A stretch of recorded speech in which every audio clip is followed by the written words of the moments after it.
Hello viewers, let us start second lesson of English conversation for beginners।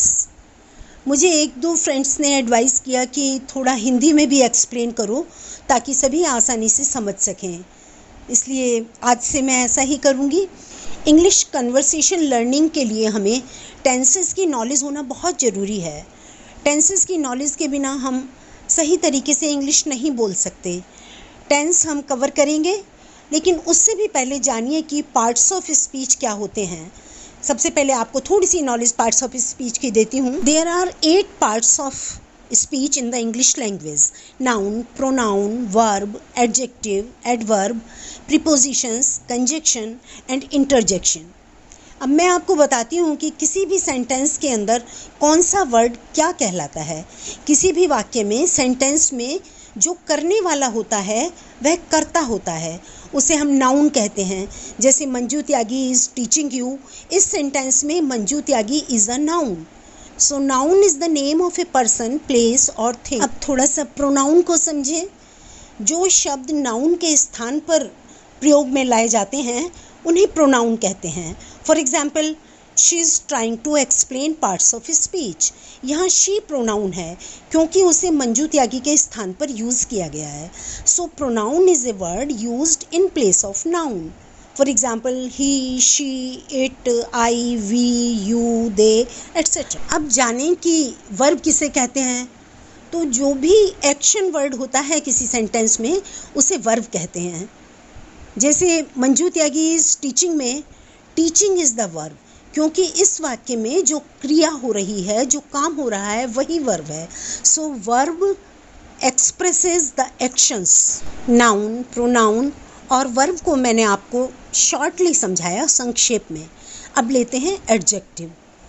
Adjectives describe और modify nouns और pronounce, यानी adjectives noun या pronoun की विशेषता बतलाते हैं।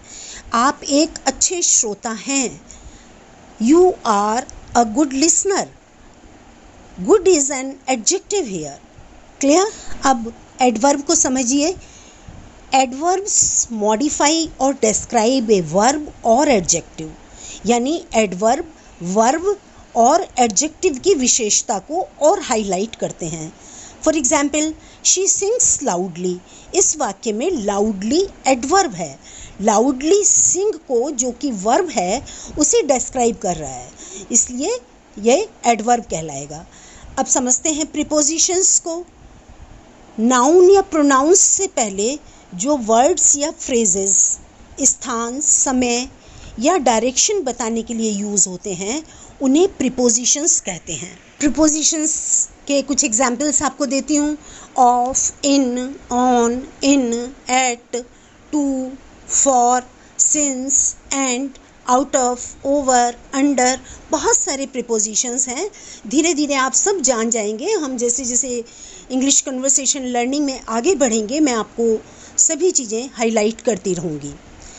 अब कंजक्शन को लेते हैं, थोड़ा सा समझते हैं कि कंजक्शन क्या होते हैं। तो वह वर्ड जो दूसरे वर्ड्स, फ्रेजेस या सेंटेंसेस को जोड़ता है उसे कंजक्शन कहते हैं।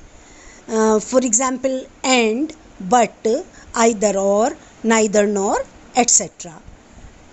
चलिए थोड़ा सा इंटरजेक्शन को भी समझ लेते हैं।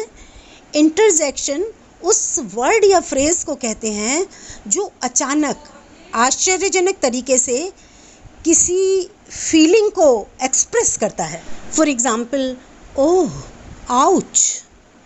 सो I have just introduced you with 8 parts of speech, that is noun, pronoun, adjective, verb, adverb, preposition, conjunction and interjection.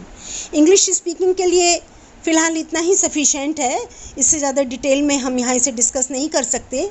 Let's come to the vocabulary section now. आपने कल डोमेस्टिक एंड वाइल्ड एनिमल्स के names learn किए थे। Now here are their sounds: dogs bark, cats mew, rats squeak, cows moo, goats bleat, buffaloes grunt, camels grunt, sheep bleat, donkeys bray, horses neigh or snore. Similarly, listen the sounds of wild animals and learn Lions roar, tigers growl, elephants trumpet, monkeys chatter, bears growl, deers bawl, leopards grunt or growl, hiss, wolves howl, cry or yell, giraffes bleat, rhinoceros bellow. So you have to revise the names of animals and you have to learn the sounds of these animals. Now the story time. This is a very well-known story of a lion and mouse. A lion was once sleeping in the jungle when a mouse started running up and down his body just for fun. This disturbed the lion's sleep and he woke up quite angry. He was about to eat the mouse when the mouse requested the lion to set him free. "I promise you, sir, I'll be of great help to you someday if you save me," Rat requested again and again. The lion laughed at the mouse's confidence and let him go. One day, a few hunters came into the forest and took the lion with them. They tied the lion against a tree.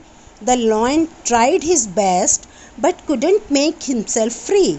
Mouse was passing through that way. When the mouse saw the lion in trouble, he cut the ropes to set the lion free, and both of them escaped in the jungle. Moral of the story is, a small act of kindness can go a long way. So English conversation learners, now you have to answer my questions based on this story of lion and mouse. Question 1 is, who disturbed the sleep of lion? Question 2 is, what did the rat request the lion? Question 3, who tied the lion against a tree? And question 4, what is the moral of this story? Please answer these questions in the comment box. Thank you so much for watching the video.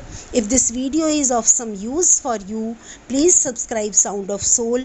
See you soon with a new video to learn English conversation for beginners. We will start tenses in our third lesson along with new vocabulary and story. Till then, take very good care of you and wait for the next video.